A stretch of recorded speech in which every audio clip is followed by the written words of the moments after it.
Hi, and welcome to a quick little coloring tutorial. I'm Sherrie Siemens, and I'm using one of my favorite things, brand new stamps called Birthday Girl. It's from the Pure Innocence collection. And I'm going to show you just how quick it is to really color up these cute little images. I'm working on Neenah cardstock that is natural in color, and I stamped with Memento ink by Sukaneko.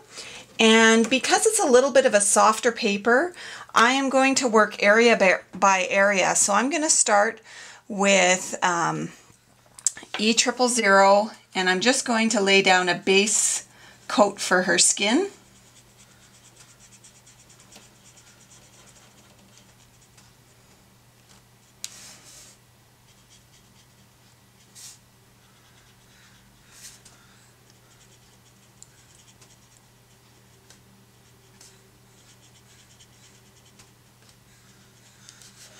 All right, now instead of continuing on the skin, I'm going to give that a little bit of a chance to dry, and so I'm going to work on the balloon at the same time. So I've got an R32 for the balloon, so I'm just going to color that up.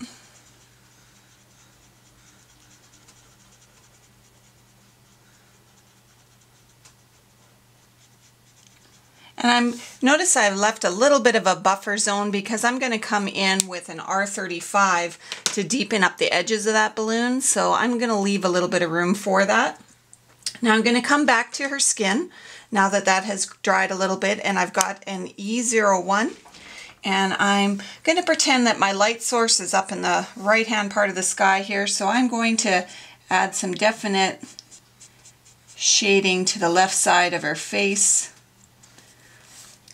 Little bit of a line here from her hairline is casting a bit of a shadow there under her chin. Her sleeves make a definite kind of a cuff line there. And same with her dress. And then a little bit down on this side.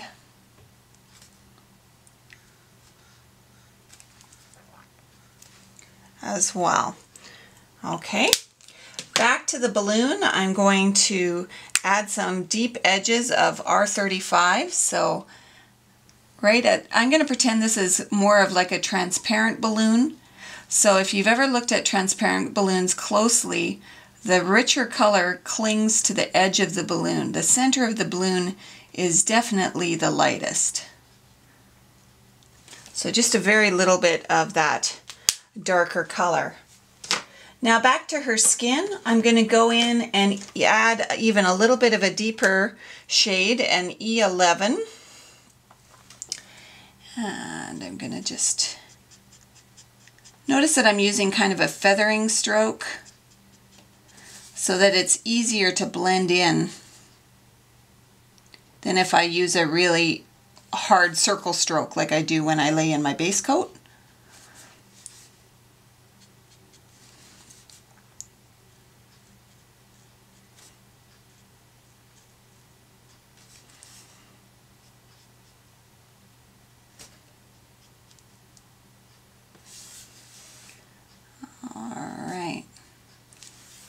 That looks about right.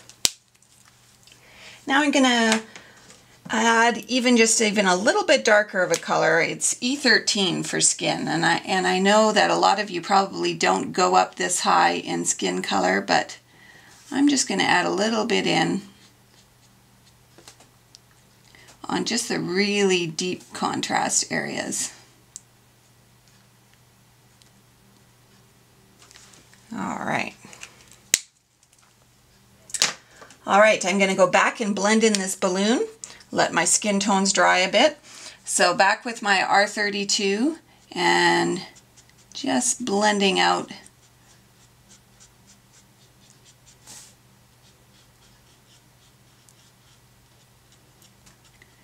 So I try to blend out those lines without coloring the whole balloon back in, because you do want to leave that center a little bit lighter as a transparent balloon. And I'm thinking that it's not quite light enough, so I'm going to come in with R30 and push out a little bit more of that color out of the center of this balloon. So what that's going to do is going to push my deeper colors more to the edge and add a bit of a transparency look to it. I keep adding until it pushes it as far as I want it to go, which I think that's about right. Okay, now coming back to blend in the skin. So I'm going to come back with E01 and I'm going to blend out this E11 line that I had made.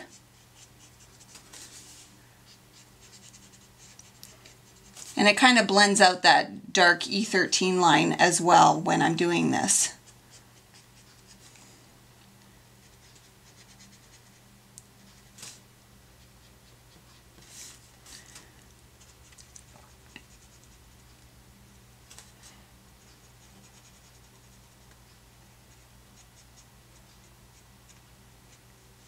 All right. And then I'm going to come back with my base color, which was my E000, and I'm going to blend that right out.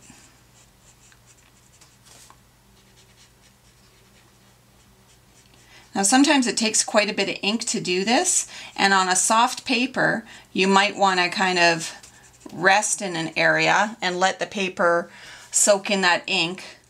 Move to another area just so you don't oversaturate your paper and have trouble with bleeding and feathering out.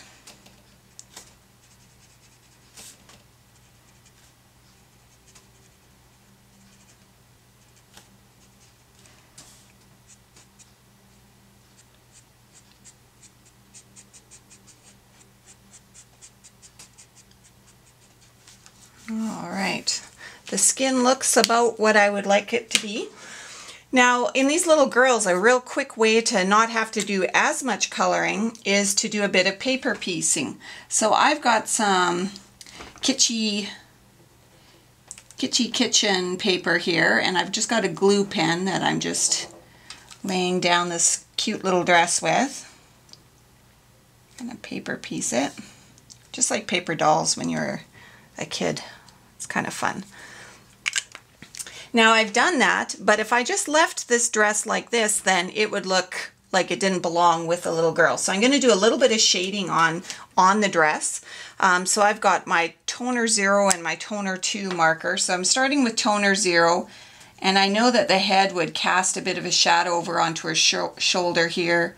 There would probably be some shading down this side of the dress and in this corner. And in kind of the armpit area here would be darker, and definitely along this side. So maybe a little bit in this corner because it kind of catches as it goes around. All right. And then I come in with my T2 for the darkest part of the shadowing, which would be right here from her head and a little bit at the side here.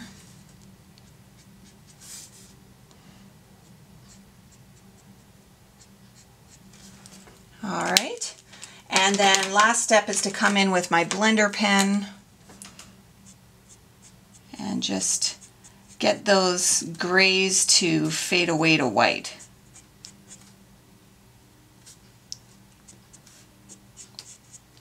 So again, this pattern paper is also very soft, so you need to be careful with some pattern paper because you can over soak it as well. Now her hair and her shoes are obviously not done, so I'm going to add a little color to them. I've got E30 as my base color for my hair here, and so I'll start at the crown. And I'm leaving just a small little section that's going to be white.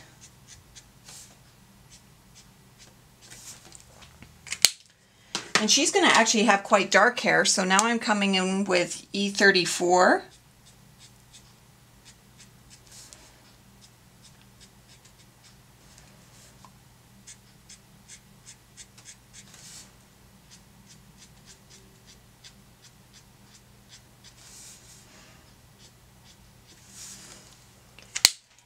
and maybe a little bit of red of a tinge to her hair. So E17 kind of has some red undertones in it.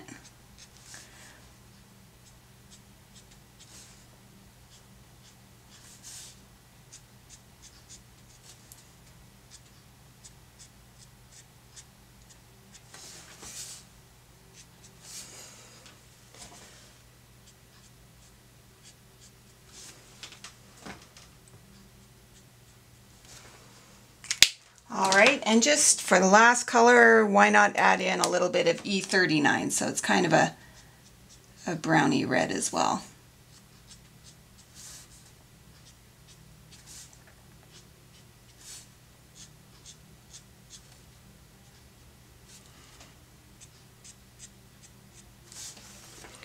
All right, and while we're got our browns in our hands, why don't we do her shoes a little bit? So we'll have them as an E34 base.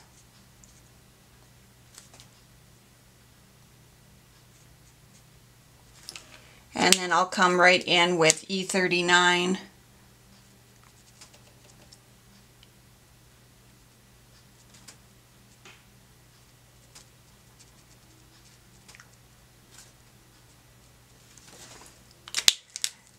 Come back with E34 and just soften that line.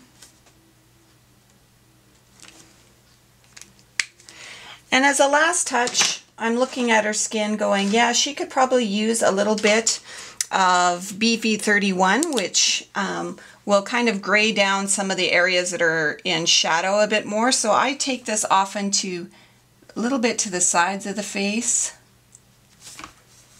and definitely where the light is actually being blocked by another object. So like the bottom of her skirt, maybe a little bit here in this dress, and a little bit here on her shoulder.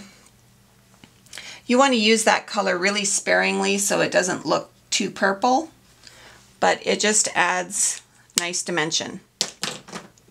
So there you go. Quick coloring job, and I'll put her together on a card and post it for you on my blog. Thanks for watching. Bye-bye.